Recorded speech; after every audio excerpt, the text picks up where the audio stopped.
how to make a glazed pottery postcard.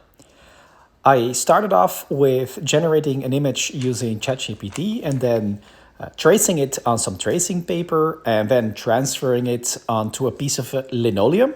I then proceeded to cut out the illustration with a very fine cutting tool.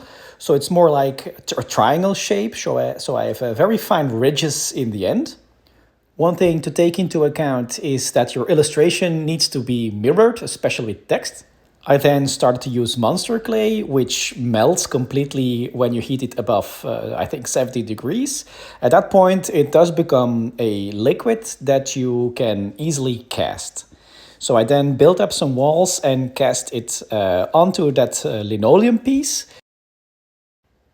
Then when it cooled down, it hardens a bit, and then I could remove the linoleum, and then it already reveals some of the tile or the card that I was making here. I eventually cast it another time to remove some air bubbles. As you can see here, it's a better version of it. And I then used this style to cast a plaster version of this, which is essentially the same process with building up walls and then casting plaster over it. After the mold has dried, you can then push little bits of clay into it, pressing hard so it reaches all nooks and crannies. And after that, you can proceed with wrapping a cloth onto it and hammering it down to remove some air bubbles, and then using a straight wooden stick to remove excess clay.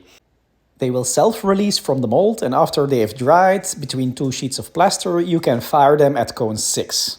So once fired, you can take a little flask and fill it up with a glaze. And because it's fired high, the glaze flows very well.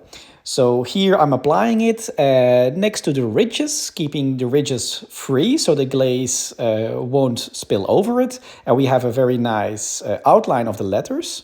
So here you see the finished result of one color. So I filled it up with all the colors. And this is the end result when it's fired to cone 04, which is a low fire glaze. Thank you for watching.